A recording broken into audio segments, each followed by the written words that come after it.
If I could get everyone just to either turn your phones off or mute them. I can't even see.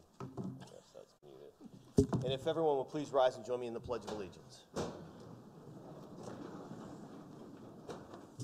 I pledge allegiance to the flag of the United States of America and to the republic for which it stands, one nation, under God, indivisible, with liberty and justice for all.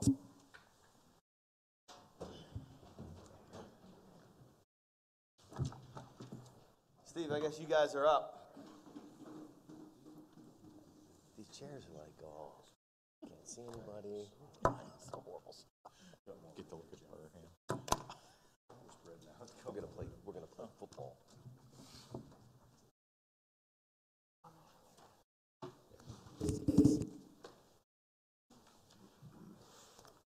Good morning, Commissioners.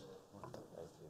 Well, as you know, we are constantly conducting research of our licensed buyers to gain a better understanding of them, see what influences their decision year in and year out, so that we can decide what, if anything, we can do to better reach them and have them continue to be licensed buyers. One of the type of research that we do periodically is a survey of our lapsed hunters. Those are hunters who don't buy licenses year in and year out.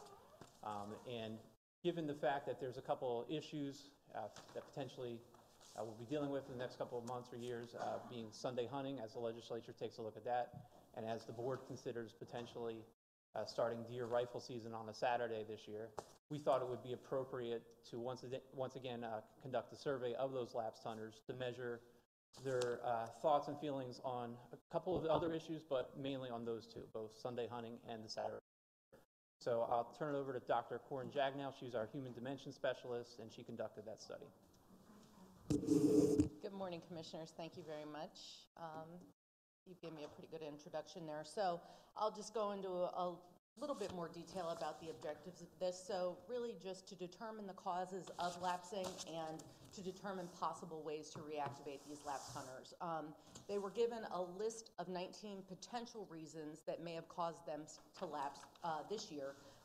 The age sample was 25 to 60 years old, so we didn't want to get at people who were too young and maybe still in school and kind of transitioning from being a student into adulthood, or also someone who was older than 60 that retired but then lapsing also because of problems with age or their health.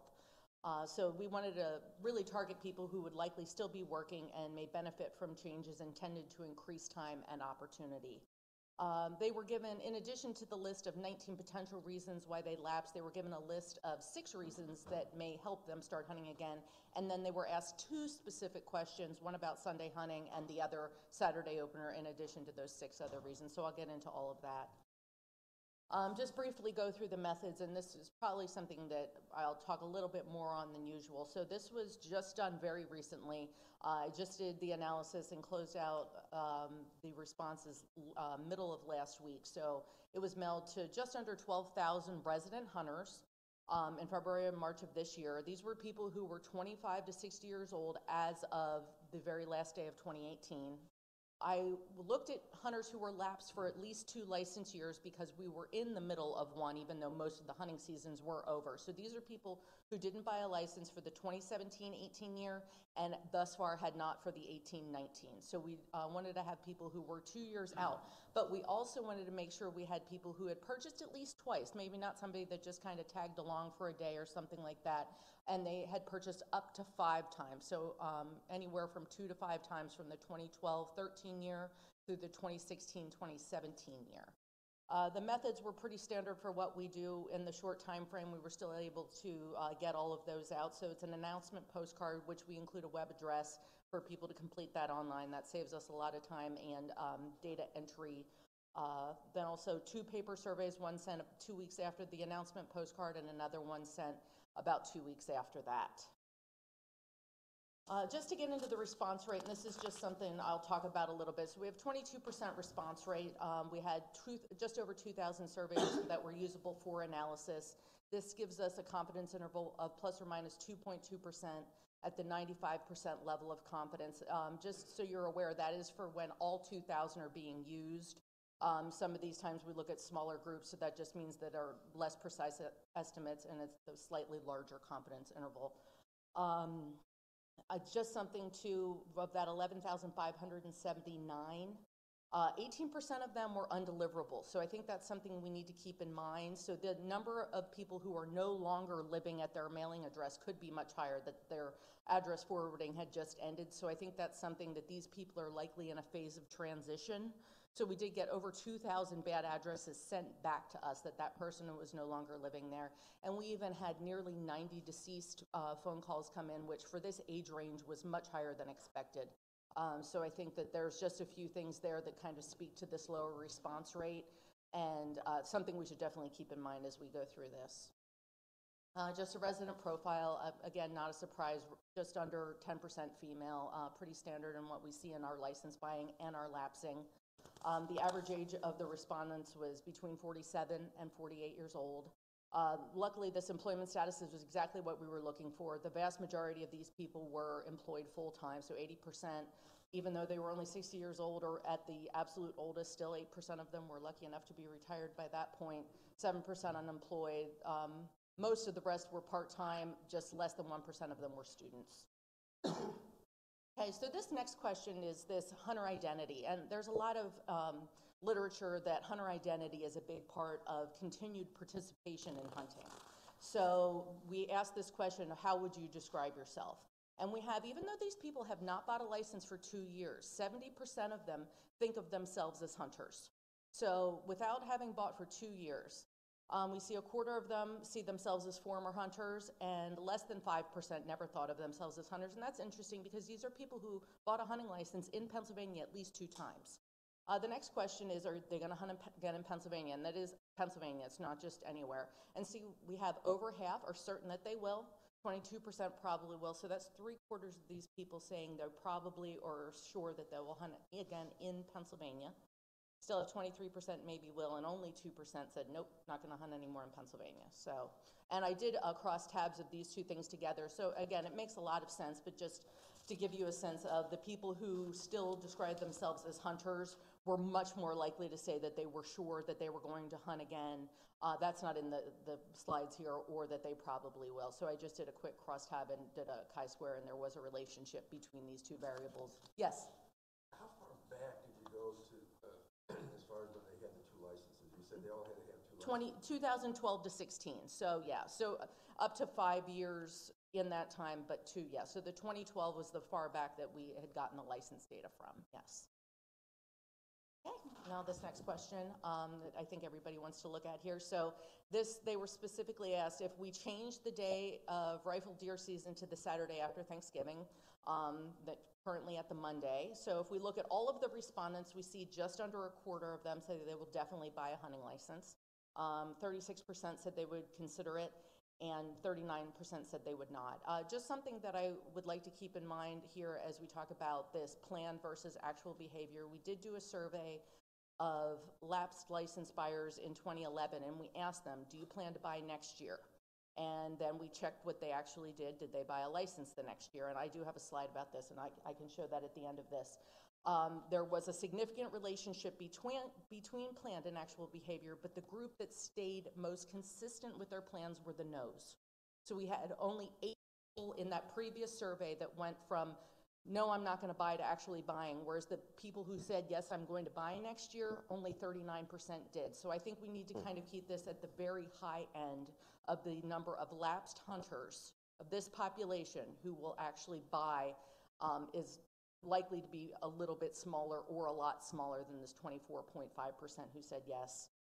If we take a look here at the younger than 47 and 47 and older, we have that, you know, there's no significant difference in their responses to any of these questions. Lauren, what percent would you expect to buy a license the next year, regardless of whether we take any action or not? So the no action alternative, what would that give you? I mean, because it seems like if you're really only at a quarter, yes, I would buy a license. And these are people that bought at least 2 licenses in the last 5 or 6 years. Seems like the odds are that maybe a quarter of them would buy a license again, regardless of any activity. Yeah, that's actually a great question, and I don't know the number of that. I do know that in that question we had, are you planning to buy a license next year? And it was yes, uncertain, or no. And it was tied to that, and I could get that number that ended up going on to do it. I just don't want to say because I don't have that right there. Nice to But know what the number of yeses were without any change.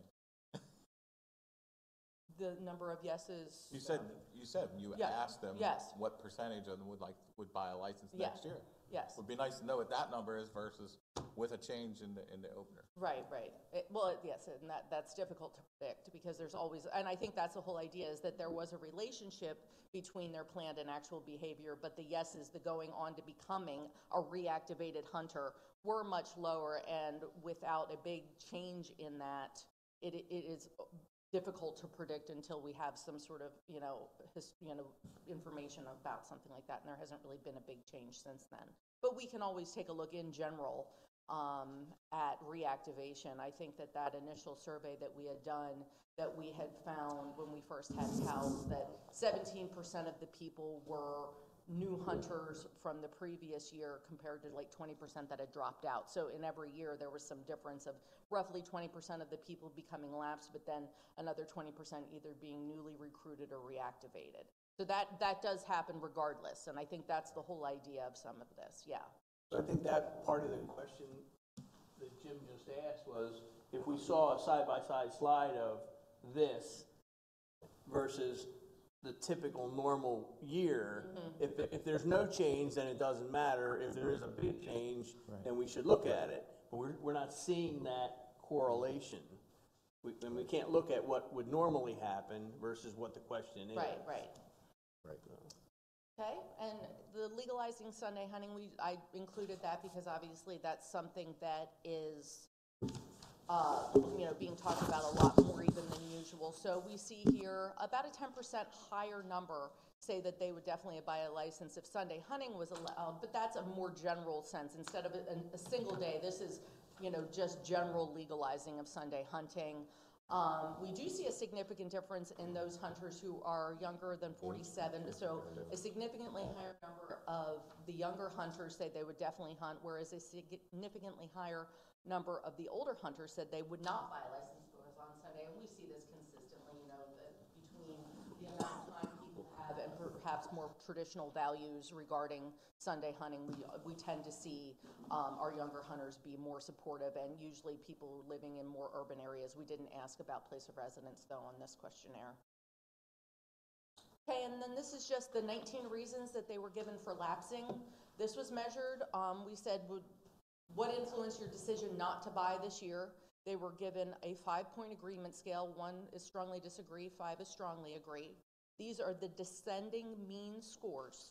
So we see that the midpoint of this scale would be a 3. We only have 2 questions that get to that midpoint, which is the amount of personal free time, not enough places to hunt, and then we get into this access, then not enough game, too many other hunters, and we really just kind of see a lot of things not really even getting to that midpoint of lapsing. This is very similar to what we saw before. A lot of reasons around this midpoint, but not a lot that really gets to one obvious reason why people are lapsing in general. And I think it may come down to the fact that there's a variety of factors that influence people's decision to buy every year. It's not just if they can get time, it's if their friend invites them to hunt on their uncle's property, or if the weather's good, a variety of things like that could happen too.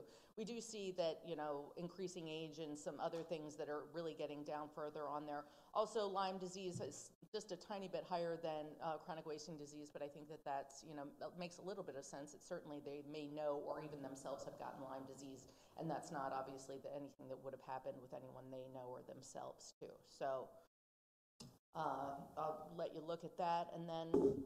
Is it normal to have a mean of 3.3 as the high? No, that seems low, but it was very much what we found in the last time, that nothing is really just like this standout reason, and yeah.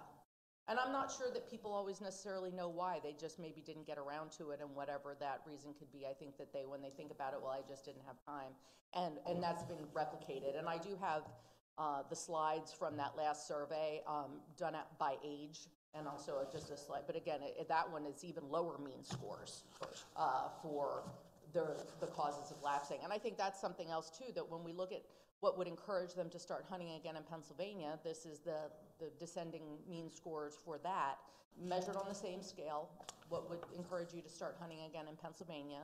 We see more personal time to hunt, so obviously they say time is why they can't, so if they had more time, they could. We get into this higher game populations where they hunt, longer hunting seasons, and invitation to go hunting. We see these last two, which are quite a bit lower with their mean scores. The hunting skills, of course, offered by us, or the place to borrow hunting equipment for free, are a little lower. Obviously, those would be programs we could implement somewhat easily, but Steve was just telling me last week, we do have the ability to maybe offer, I think it's an advanced deer hunting course through Calcamy, who provides our Hunter Ed online. So we may do something like that and kind of with a limited amount of commitment or expense, and just kind of see what, where we go with that, to see what kind of level of interest that is. And then without too much staff time, right? I don't think there's quite a justification for creating a whole lot of new programs after seeing this. But it doesn't mean that it's not worth seeing sometimes as well, what kind of momentum we could get from that. So just a quick summary here, and of course I can answer any questions, and I do have some other slides from previous surveys, but time was the primary reason that was, or the highest rated reason for lapsing, and having more of it would get them back into hunting. 80% of these people were employed full-time, so I think that idea of either the Sunday hunting or potentially that Saturday opener is something that would make sense to this population, but accessing game populations were also causes of lapsing. I think it's encouraging that hunter identity remains very high, especially because that is correlated with future hunting participation, and that this future participation, even in Pennsylvania, seems very likely. Really, only 2% of these people said they're not going to hunt in Pennsylvania again, whereas we have 3/4 of them said they definitely or probably will hunt in Pennsylvania again. If we look at the Saturday opener, about 1/4 of them said that they would definitely buy a license if it was changed. And Sunday hunting, 1/3 said they would be definitely buy a license if they could hunt on Sunday, but our younger hunters are more likely to say that they would buy than our older hunters. So I can get some of these other slides up here. Do we have an overall number of our lapsed hunters? Do we have a total of X number of hunters or lapsed hunters? We can certainly get that. I got the population for the license. They drew a sample from the population, so I wasn't given a number of how large that population. And the thing is, there's a lot of ways to define lapsing. We've typically only looked at 1 year in the past, and we do know that's, in that 15 to 25% in any given year buy versus another. If we're looking at this, I might be able to get that from licensing and see how big that sample was. Looking at 25% of 100,000, that's a huge number. That's pretty substantial.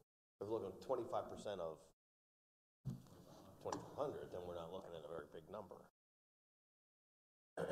Yeah, I think that might be, and I think that was something that maybe was extrapolated in the past when looking at something like Go Hunt, that they were like, well, 20% of these people go on to buy a license, we're going to have a lot more hunters, and that didn't become our reality. So I just want to make sure, especially when we see things like 2,200 people had bad addresses. These are just people who are in that population who are moving around, maybe don't have permanent, employment, that kind of thing. So I just think that, and there would be very large confidence intervals around something like that too. If you're taking an estimate of this 24.5% and saying, okay, 100,000 lapsed hunters, are we going to get 25,000 reactivated?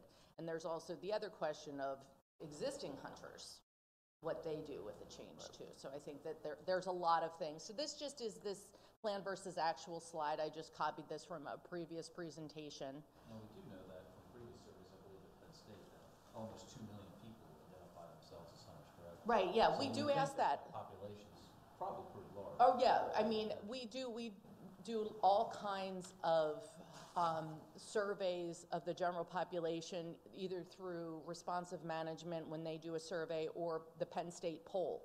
And do you consider yourself a hunter is the question we replicate. And I don't think we've ever gotten lower than 15% of the general population of Pennsylvania adults, which is about 10 million people, 18 years and older. We'd be selling twice as many licenses as we are. You know, identity is definitely important, and I think that we have a really strong case for pushing for reactivation. I think we have, you know, a very robust and effective recruitment with the way it works in a lot of families. Not to say that we shouldn't try to get at other groups, but we do see a very, very large number of people who identify themselves as hunters, and that we know that some of them are going in and out. Some of them may have reached a point in their life where they physically can't do it, but they still see themselves as hunters. So we have a lot of information about the general population, but I think that we need to be cautious about, you know, saying 25% of lapsed hunters saying they're definitely going to buy a license. This just shows here. So this is just 1 year to the next. I apologize. I just copied and pasted this, and it's a little smaller than I would have hoped. So this is just your plans to purchase and those who actually did. So if we look at the people who said yes, 39% of them went on to buy. So these are people with good intentions that, you know, there's a relationship. There's absolutely, you know, this isn't random. And I think we've seen that with a lot of other things. Where's the no's? That's where we really know. Nope, I'm not going to go. Whatever they know the problem was that they aren't going to go. And then the uncertains right there in the middle. 23% of them went on to buy. So this is just the one time we were able to do this. But this is what it showed us from there. So one of the let's just say the elephant in the room we didn't get. One of the demographics that we were looking to get a count of was the people that that are going to school, going to college. They're being held back and can't hunt because we don't have a Saturday opener. One of the questions that we were trying to get was, would they buy a license? Because that's going to be a big portion of the increase that we're looking to attain. Even though we're looking at a 25% increase, which would be fantastic anyway, if we went to a Saturday opener, what would we gain if we surveyed these, you know, the college students? We did survey them last year. Now, they were asked a slightly different question, and I might have that on my drive here. We did ask them, and they didn't have any, the young hunters, and they didn't have, I'm trying to think if we have it. This might have something in there, but I don't know if it does. I think that was something in. Make sure all the mics are on. Turn your mics on, guys. It was certainly recently compiled that the younger hunters still didn't prefer. But that wasn't the a Saturday opener question. Yeah, it was not phrased the same way, but it was phrased the same way as like our active hunters and our casual hunters. Right. If what they thought about the different options for the rifle opener, the younger hunters as well. And I mean, we have that. I don't think I have it on this drive. So looking at this data, Corin, it looks to me like if 80% say that their reason for lapsing is, you know, that they're 80% of they're employed full time, and the biggest reason is they don't have time. Now we all have this equal amount of time. I mean, there's so many minutes in a year or whatever. So really, that question begs to differ. Is like, why do they not prioritize hunting in the same way that we do? And so from an R3 perspective, we can't create time. None of us can create time, right? But we could create a mechanism for them to want to prioritize hunting somewhere higher in their allotment of time, correct? So have we ever seen any studies that say, why do some of us feel it's so important and why don't they feel that it's as important? I mean, I think the normal discussion is, well, you know, they got kids, they're running to soccer. Well, we all did that too, you know, but we didn't lapse as hunters. We always bought a license. It seems like the next step in this research has to be, well, what is it that moves them up that scale to say, hunting is one of the important things I'm going to do in my life, Yes. right? Has anyone done that, or are you I mean, they considering talk that? a lot about priorities. I've seen a presentation, this was a few years ago in Wisconsin. They were just, you know, they did things to create more time. They created more opportunities. And the presentation was like, if we get down to a smaller number of hunters, can we still provide the same ideas? That's what's hard with societal changes, with external that are beyond, I think, the Game Commission, is that we have to see that society is changing, that the things that created lifelong hunters may be, you know, what's changing as opposed to hunting itself. I think that, you know, the access part of this being so high is something we need to consider too, that it's, you know, it was two different questions, and the fact that they were both ranked high, but they are a little subtly different, is, you know, not enough places to hunt is, you know, may mean that there's not public land versus access is they may have had access to private land in the past that they don't have anymore, whether or not because that's been subdivided or it's because it has a new owner or whatever that could be. I think that there are some questions of, you know, the development that may have occurred because, you know, access is higher, and I feel like that may be a little bit higher than the last survey that we saw, but I think that that would be, and we do hear things about, you know, the different experiences that people have going out with expectations of what kinds of game they're going to see as well. So, yeah, I think that that's important, but I think it's going to be tough. I think that, yeah, that really gets at why did hunting become less of a priority to you is a tough one to measure, to, you know, operationalize that in a questionnaire. You know, we talk to people. I think another thing is just Pennsylvania, our largest birth cohort is that 1961. For the rest of the country, it's people born in like 1989 or something like that. So I think, you know, it's somewhere in, it's millennials for most of the other country, for the rest of the country, whereas here it is that group where we see our highest number of purchasers. So I think that, you know, the demographics of our population, unfortunately, don't necessarily help with that. But we do have, that one question about, we can get that for you with the young hunters too, to see their preferences for the Saturday When we look at opener. this, in your survey, Yeah. the two sheets, it was, you know, amount of personal time, Mm-hmm. and then, you know, more personal time and longer hunting seasons. So is it personal time within our allotted seasons right now that's creating a problem? And as if we extend our season, does it create more personal time? So if we add it to the weekend where we don't have it right now, does that add to the personal time, the ability for them to hunt? I think that these are the kind of things that we may not know until we see that. Yes, of course, it would certainly make sense, especially among these people who are employed full-time. But I think that, again, it comes into this priority question. And I think that, you know, there are some things that go along with their tradition of on that opening day, and especially what our existing hunters have told us about that. I think that there's just a lot of parts that go along with this. I think that Saturday opener, but not the Sunday, you know, that may just become a question of priorities as well if they hunt far away from home. You know, that doesn't necessarily may give them one less day they have to take off. You know, but then I think that gets a little complicated as well. So we did ask this in focus groups, and they're still going on. We have 2 more LAPS focus groups coming up with Penn State. There's going to be one, I think, at Mount Alto and one at Great Valley for Penn State. They're just at their different campuses going on, where we do ask them, you know, about this idea of Sunday hunting. So we may have, you know, at least a little bit of report before the next meeting. But it's, you know, I don't think that people think it's a bad idea at a lot of these focus groups, but I wouldn't say that it's overwhelmingly, you know, thinking that that's going to change a lot of people's behavior, because they do speak about the tradition of that Monday.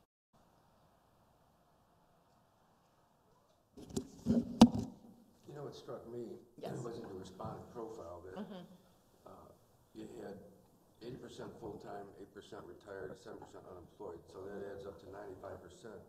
And you said the rest are unemployed part-time or students, so that's like 5% of this respondent Right. profile of people who haven't purchased a license. You know, we were going after the so-called group of possible students that weren't buying license, you know, and when we're considering the Saturday, and it's just a really, really small. Well, that's because they've aged out of the So school. these are 25. We do That's have 25 a and survey older. of, I mean, I could get that by lunchtime easily. There's just we asked what we called like emerging adults, so 18 to 25-year-olds.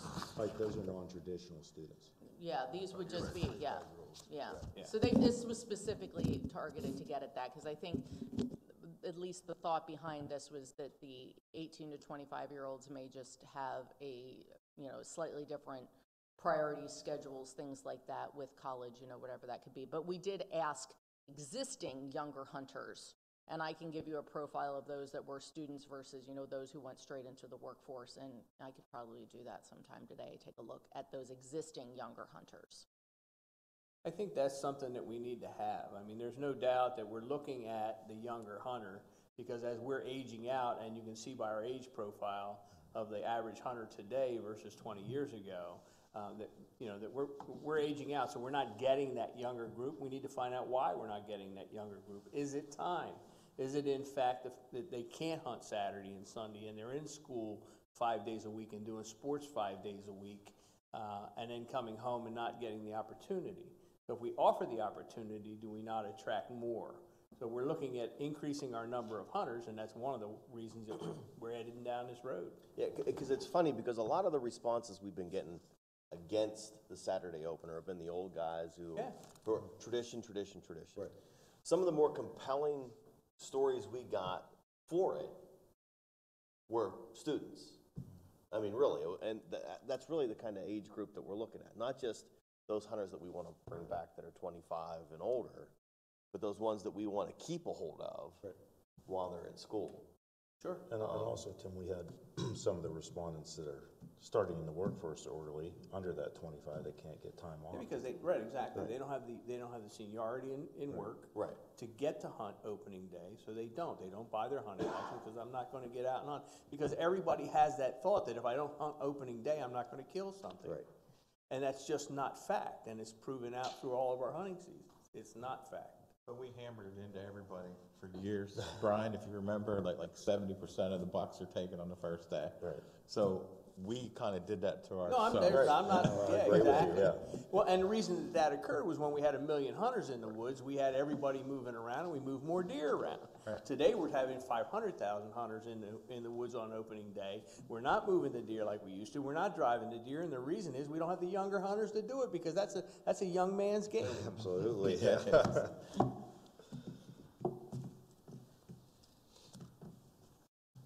Anyone else? Thank you. Thank you. Appreciate it.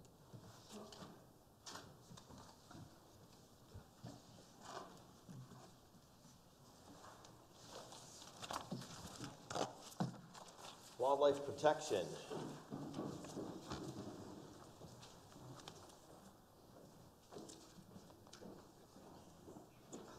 Right, he has all kinds of stuff for us.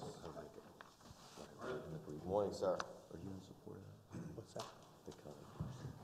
Oh, yeah. Is Derek had any input? Has there been any conversation with him about Some of the Saturday thing? And They may have, is he in house? yeah. Maybe we can get him to just give us what his thoughts are. I mean, even if he's out of order, we just get him for 5 minutes. Yeah.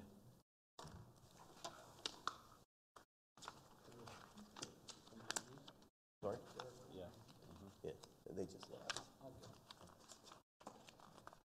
Text them, but that works. You pass these down, Mike. So I did send out a briefing paper electronically here last week on the big game calibers, but I'm gonna give you a hard copy. It's a little beefed up version, has a lot more information in it than the original one did.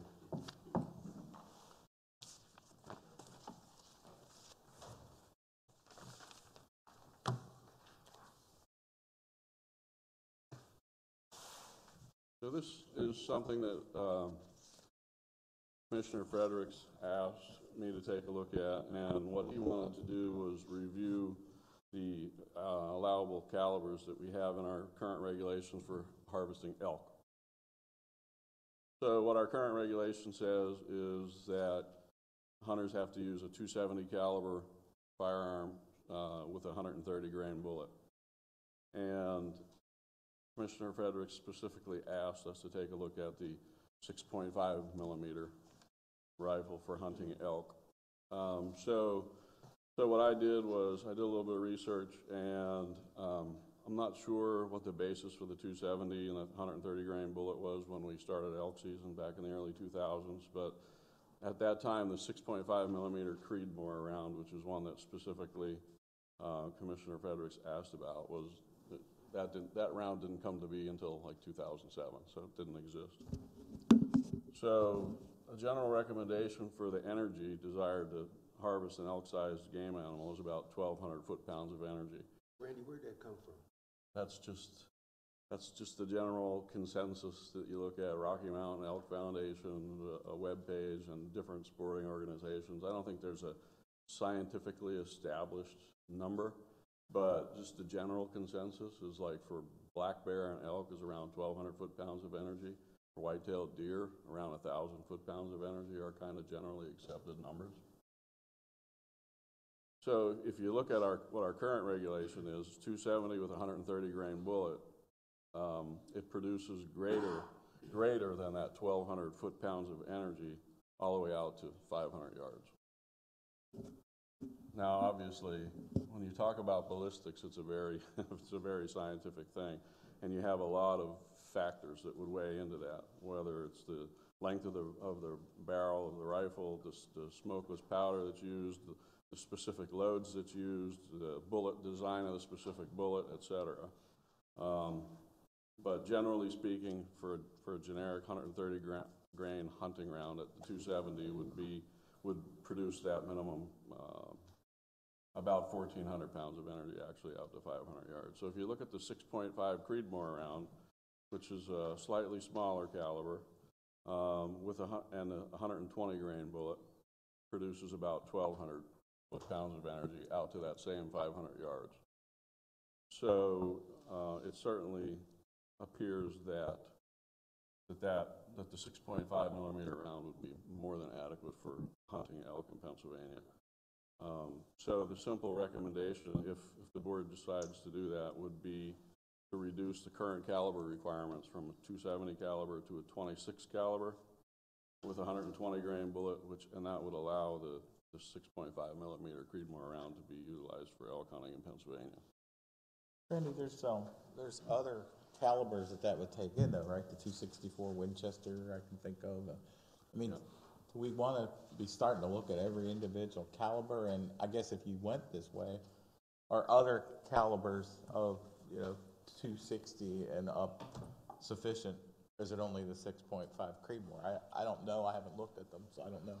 I think the one you mentioned specifically would be more than adequate. The 264 mag, I think, or is it a Weatherby mag? It's one of those. Weatherby mag, right? Well, it's a Winchester. Win Yeah, mag. there's a Winchester as well. Yeah, I mean, I could do a caliber by caliber analysis, but I guess if you're going to lower it, though, you want to make sure that everything Right. at that caliber, Right. not just this one firearm. yeah, I mean, anecdotally, I mean, I guess 243 is actually used in some areas for elk hunting out west. So, if it's, I think 26 would be reasonable. I could again take a look at anything that would fall into that range and come up with a specific analysis, to be sure. And if we are successful in getting people to use more copper ammunition, does that affect in any way the foot-pounds that they're going to exert? I do not think so. If the bullet weight remains the same and the velocity is the same, So it's just a longer projectile. The 6.5 Creedmoor apparently is a very popular cartridge that's come out in the last about 2007, I guess. So there's a lot of interest in the hunting community in that particular cartridge. But I mean, I can certainly follow up with anything that would fall into that 26 caliber range.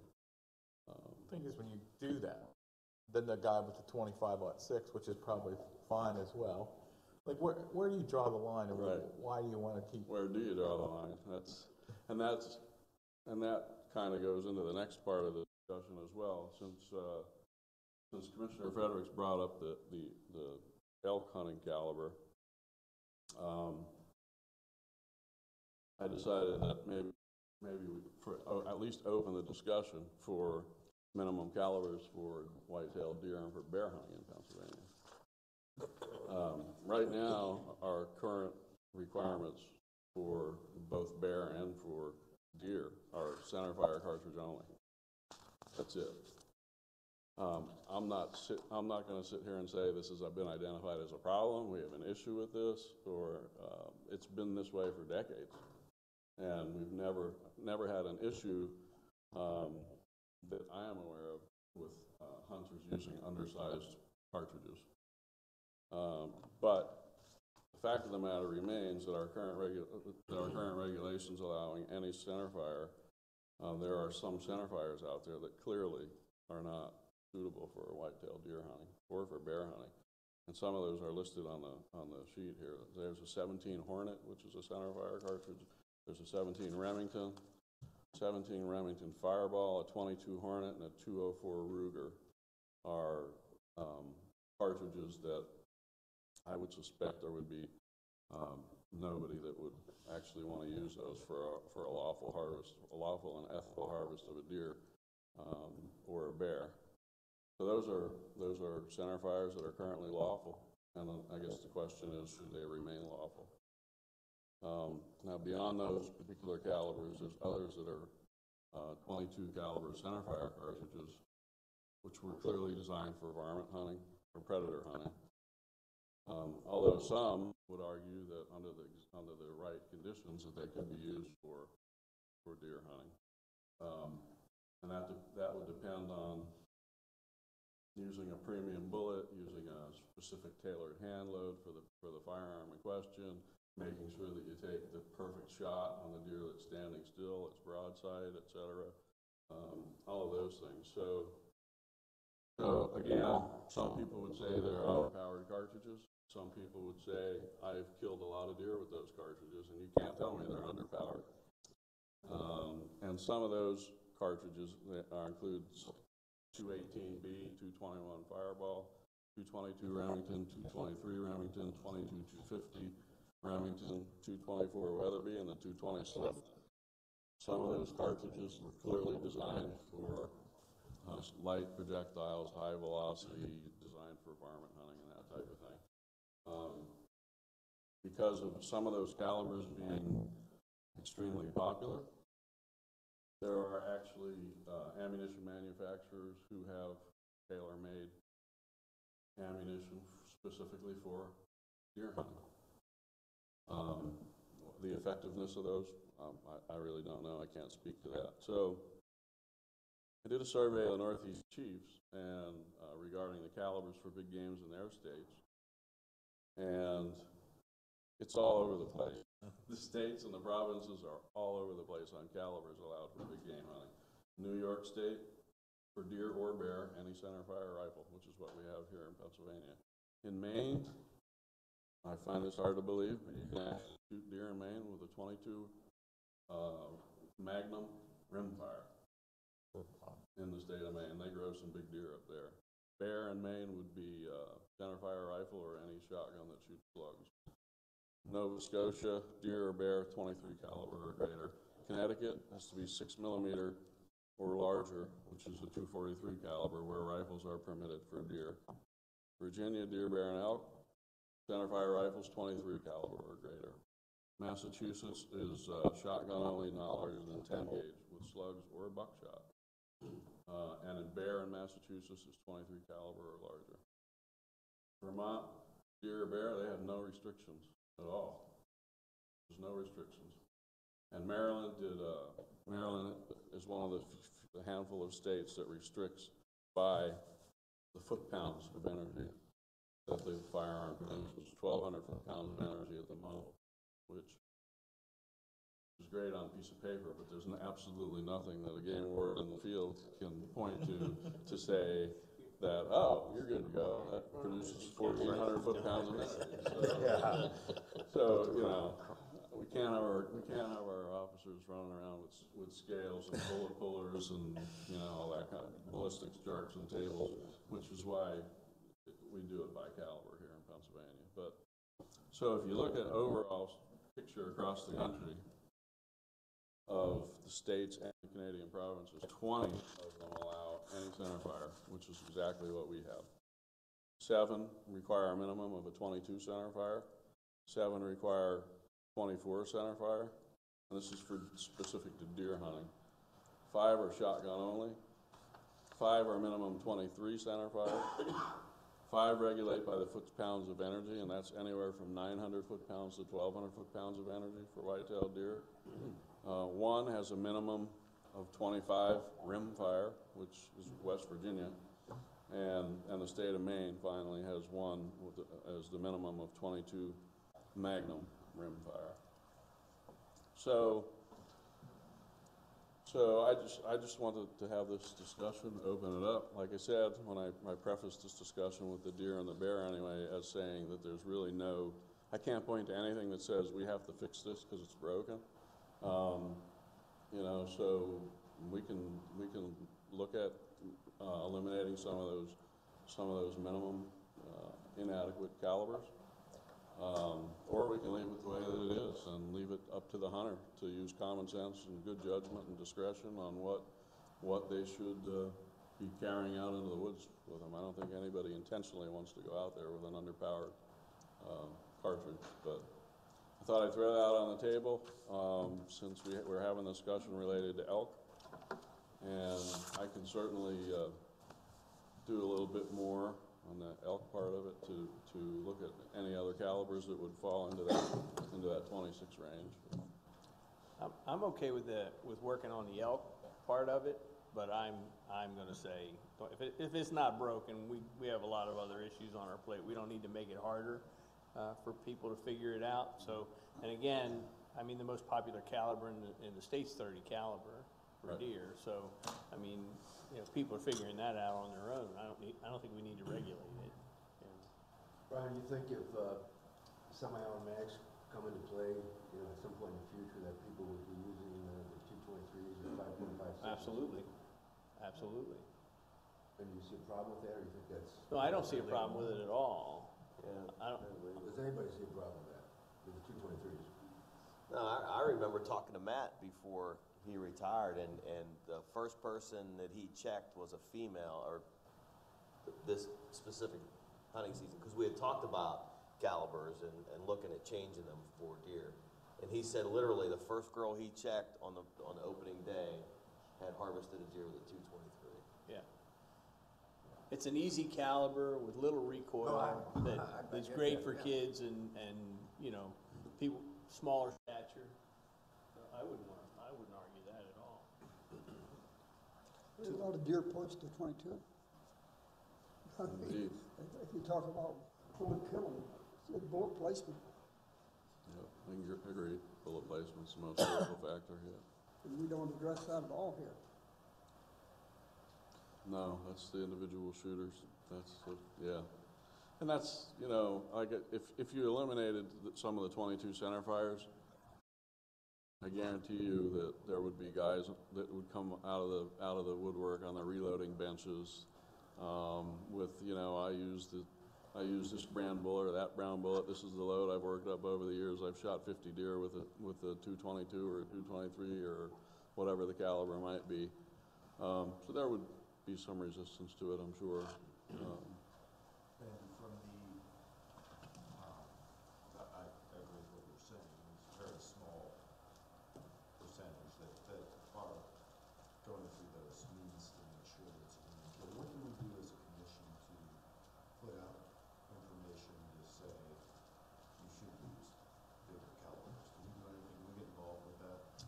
I don't know that our information and education stuff on our website has anything related to that or not. It would certainly be a good thing to take an effort. I mean, our hunter education curriculum, I know, I know that we hammer hard on making sure you match your I'm just tailoring the point game, you et made cetera. here to give the cleanest, humanest kill possible. So just curious if we do that.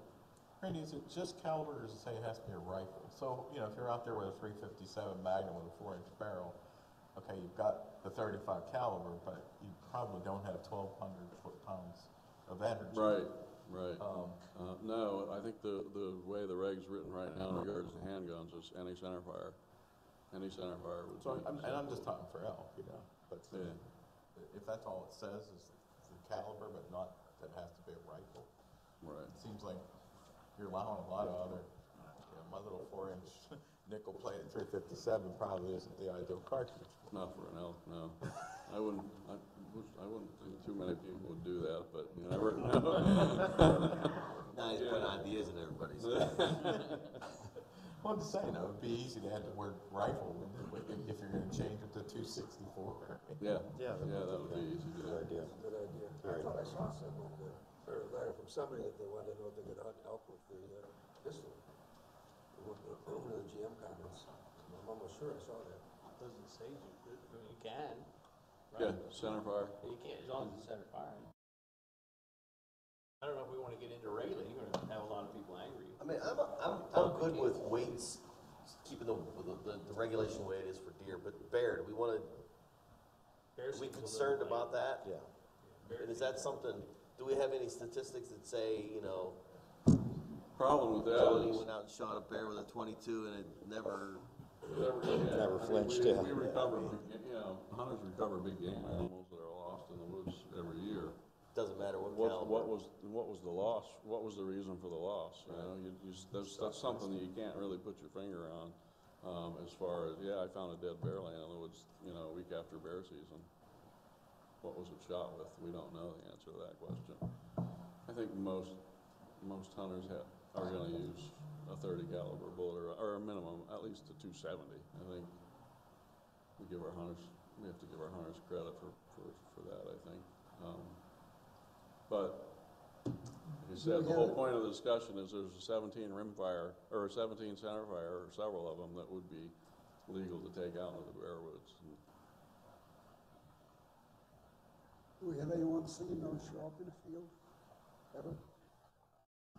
I've never, I can tell you in 24 years on the job, I've never had a discussion with anybody in the law enforcement circles that says that we have to fix this. There's too many people out there hunting black bears with 220 Swifts.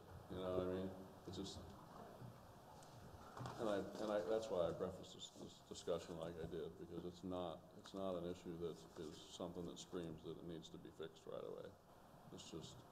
If we took a grain of wheat and put it on the scales, would it weigh 10 grain? Come close, wouldn't it? Probably. There's 7,000 Talking about, grains in a pound. so we're talking about going from 130 grain to 120 grain. Yeah. We're really talking, remember,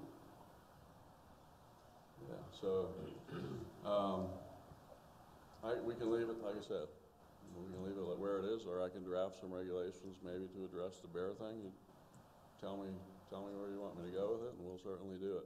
I like Tim's idea on the bear. I mean, I don't, not overwhelmingly.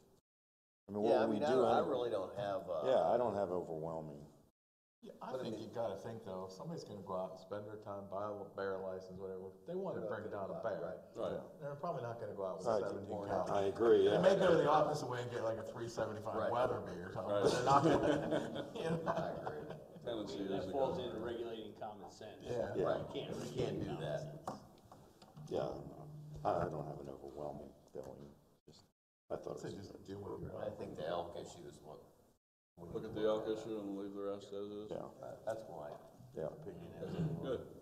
that regulate common sense. Next.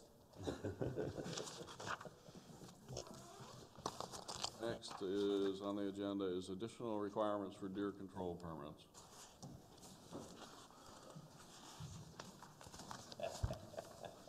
So we're gonna have a long conversation about Yeah, this. can we get Derek real quick? Can we get Derek real quick so he can get back? Just give me 2 seconds. Sure. Just, Are you, okay. he's here.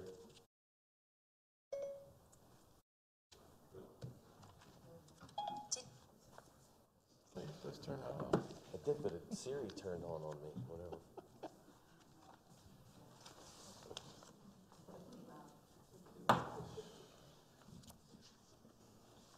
I just ran some of those other numbers about our young hunters too, if you're interested. So while you're out trying to recruit and reactivate and retain all our hunters, what are you hearing, finding out about the Saturday and where it's going to affect that age group that Commissioner Hoover's interested in? From what I've heard from a variety of hunters, and particularly the younger age demographic that Commissioner Hoover is speaking of, is that their likelihood of participation or increased participation in hunting and deer hunting in particular with that Saturday opener would not be positively changed at all. Their opportunity would certainly be a little bit greater with an additional day, but I believe that, and this is my personal opinion, that it's not going to overall boost participation in deer hunting with the Saturday opener. The gains that might be made by that additional day and that new day for the opener would likely be offset by losses from hunters that choose to participate in the neighboring states openers that are that same Saturday, or people that choose to protest, so to speak, the ones that say they can't continue their tradition of deer camp with the condensed time period after Thanksgiving being impacted by the 2 days earlier opener. So I think that a lot of people discussing the fact that you have a core audience of participants that have that tradition of participating with a Monday opener and going up and setting up the deer camp over the weekend and being ready for a Monday opener, that any potential increase of new participants from a younger age demographic is likely going to be offset and countered by a loss in participation. And I think participation rate is the key thing to keep in mind, because even if you could say, oh, well, we have a new group of people that are now participating in deer hunting because they can go out with the rest of the deer hunters on a new opening day, a Saturday opener, that's going to likely be, like I said, offset by losses and people from our core audience and the traditional participants. So I don't believe that it's a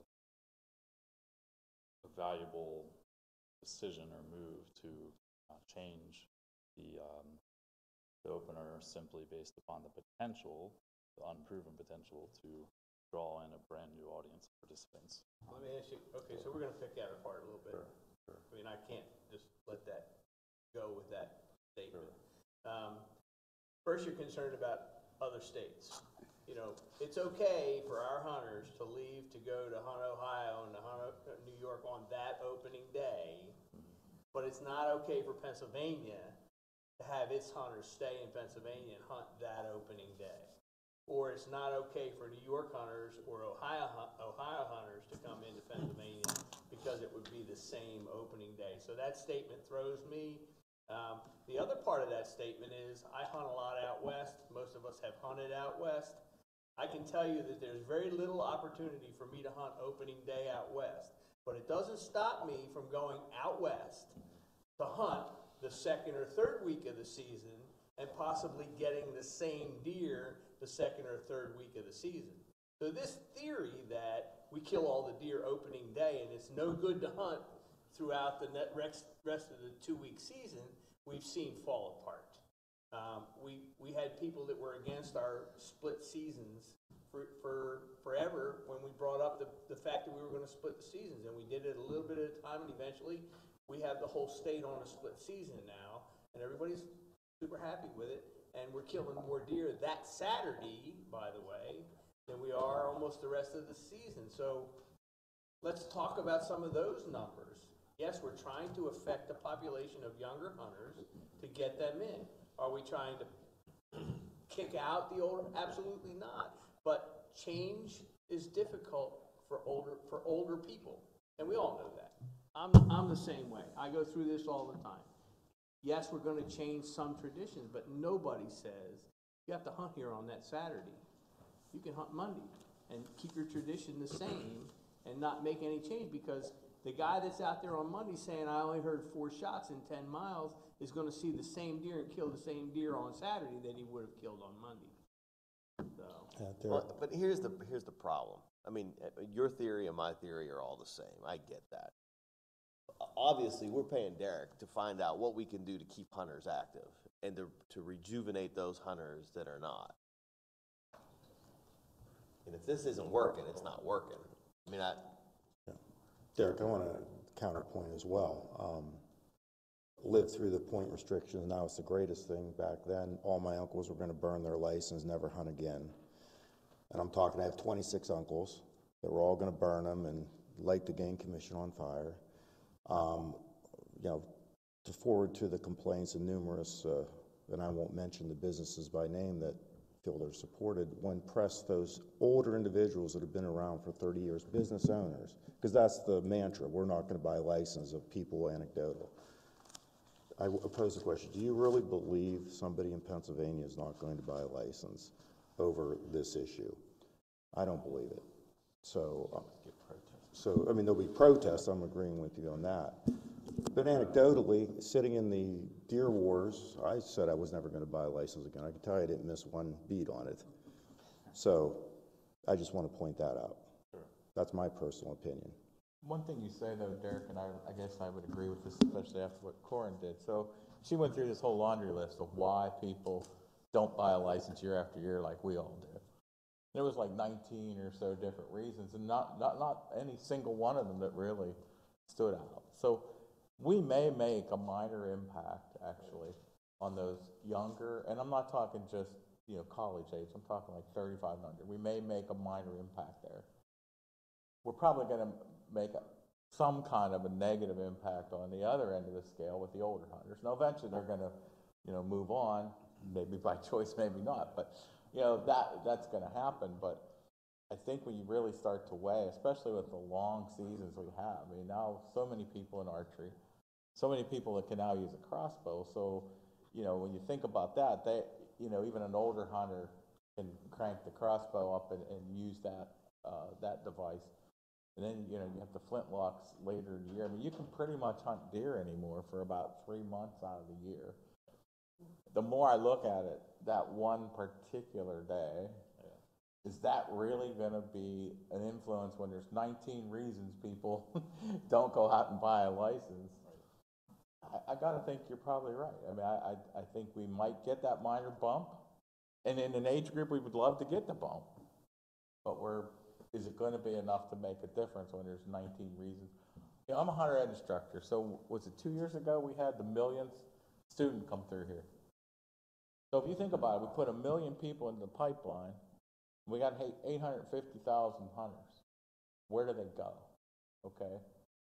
And we're not very good at that. I mean, we're just not very good at converting those students into this bigger and bigger cadre of hunters. So I would agree with your assessment.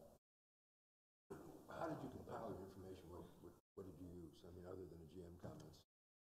I mean, that's primarily it through reading GM comments, and I'm simply stating, you know, based upon the past year, so I'm not, yeah.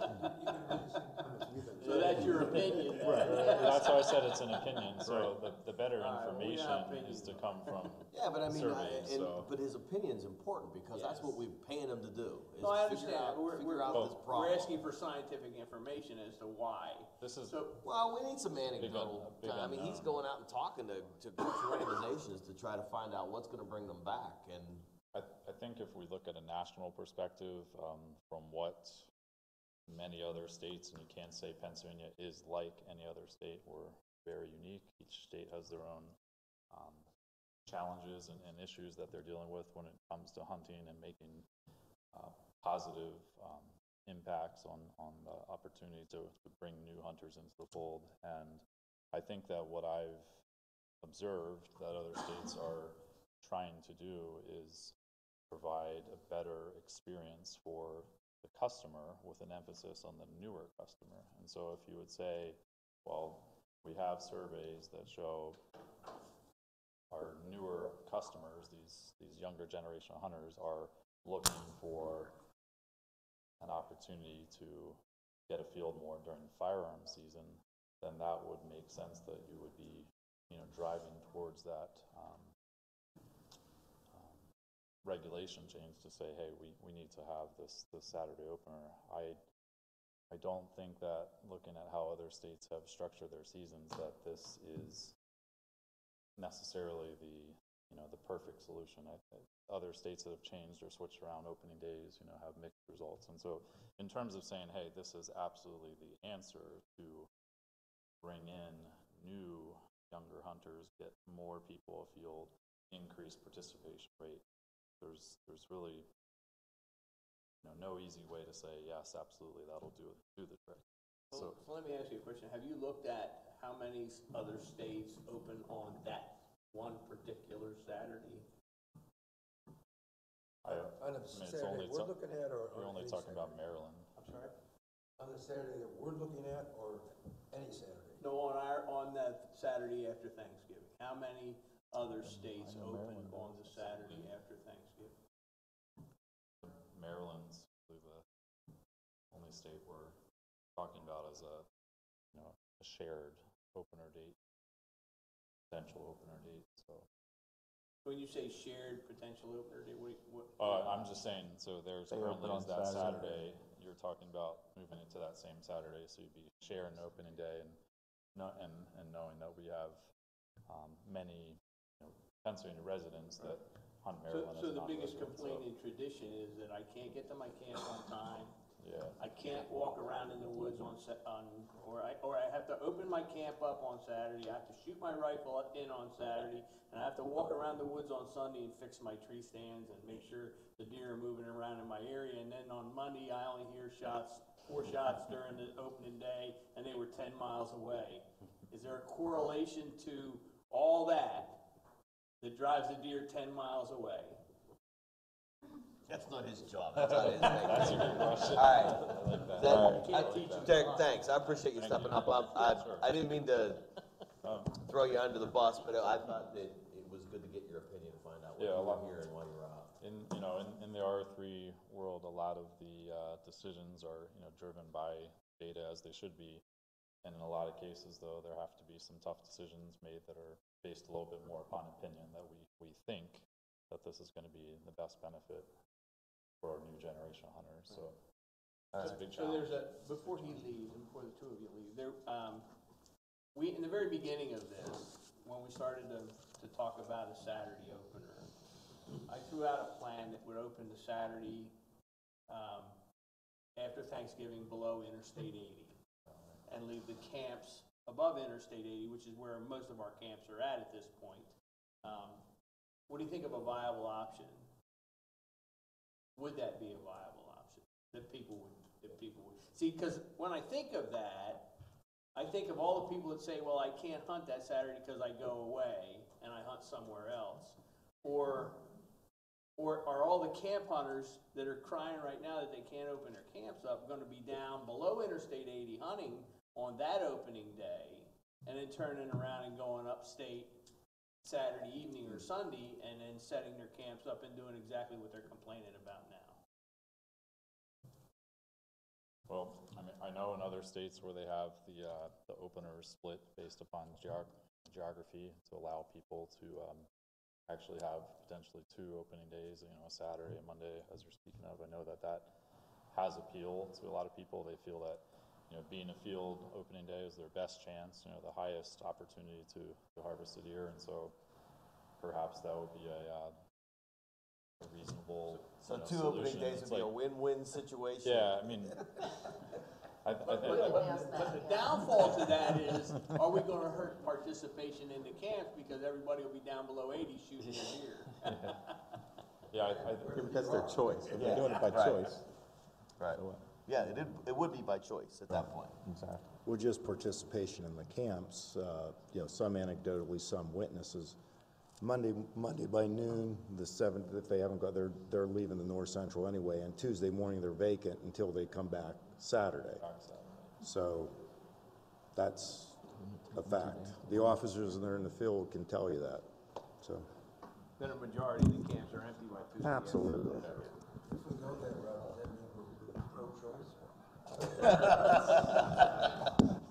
All right. Hey, thanks, Derek. I appreciate it. I did get okay. these are the this is the emerging adults was the criteria for this. So I think it's kids who were 18 to 25 when we sent them the questionnaire. That meant some of them were still in high school for the hunting season they were asked about. So these are existing hunters between that age of 18 and 25. Almost identical. We just gave them their preferred, asked them on a 5-point scale of the 4 possible options for an opener. So the opener options are current existing Monday after Thanksgiving, the one that is being proposed Saturday after Thanksgiving, Another one is the Saturday before Thanksgiving, and then the Friday after Thanksgiving. The two that we're mainly discussing here were always in the top two, and it's almost exactly for all groups. So I have full-time college, those are kids who were either living at home or at a college, but a full-time student. Others are those in high school, and we did look a little bit into the data of what schools are open, and basically anywhere except for the Southeast, almost every public school still has off on the Monday. We did only look at public schools because it gets a little muddy when you're looking at like elementary versus high school. Then we have part-time college students, and then we have people who were employed, because lots of people don't go to college, or when we're looking at a little bit, you know, like 23, 24, they'd likely be out. So for every single group, the mean score was between 3.95 and 4 for the existing Monday after Thanksgiving. So even for kids who are full-time students, that was still their preferred. I think that that kind of gets at that priority issue. And another thing I just hear kind of being discussed, we did do surveys of active versus less active licensed buyers maybe 2-3 years ago. And people who are more consistent licensed buyers aren't always our more satisfied satisfied hunters, but those who say it's more important to them. So importance is sometimes, you know, the big issue with this. So these are kids who are hunting, that, you know, young people even at that age where we lose a lot. You know, we see a really high peak at 15, 16 years old, and then it really declines after that. So these are people who are still participating, because we kind of wanted to see, well, why are they doing this when other people are dropping out? So, you know, full-time college, does that mean they go to a place where it's a little more rural? Certainly, you know, those of us who went to college, maybe occasionally missing a Monday morning class wouldn't have been out of the question for a far less good reason than, you know, that might be a little individual stuff. But, you know, you might miss your Monday morning classes for a reason even less than going hunting. So, you know, I would suspect that may not be the deal breaker unless there was a big exam. Potentially the more rural schools were anticipating that. I don't know anything about that though, but these are again kids that may have made a class schedule that worked with them, or they just decided I'm still gonna go hunting, and they still like all of the traditions that go along with that. But every single group, it's the Monday after Thanksgiving has this, you know, descending mean. The highest mean score for all of those groups are right around 4 on a 5-point scale, and then the Saturday after is either 3.3 to 3.4, except for the employed people, they are 3.17. That's the lowest mean score for the Saturday after Thanksgiving, is those young people who are employed. So I think this is in a packet that may have been made up by Wildlife Management that talks about what different groups that were asked this. So active hunters, less active hunters, and then these young hunters, that does show that, you know, what they're saying about all of this. So this was just something I was able to do really quickly, just in between, so if that's helpful. But I'm around. Anybody has any other questions? Thank you. All right, thanks. Thanks. Sorry, Randy. I wanted to get Derek back because. We're good.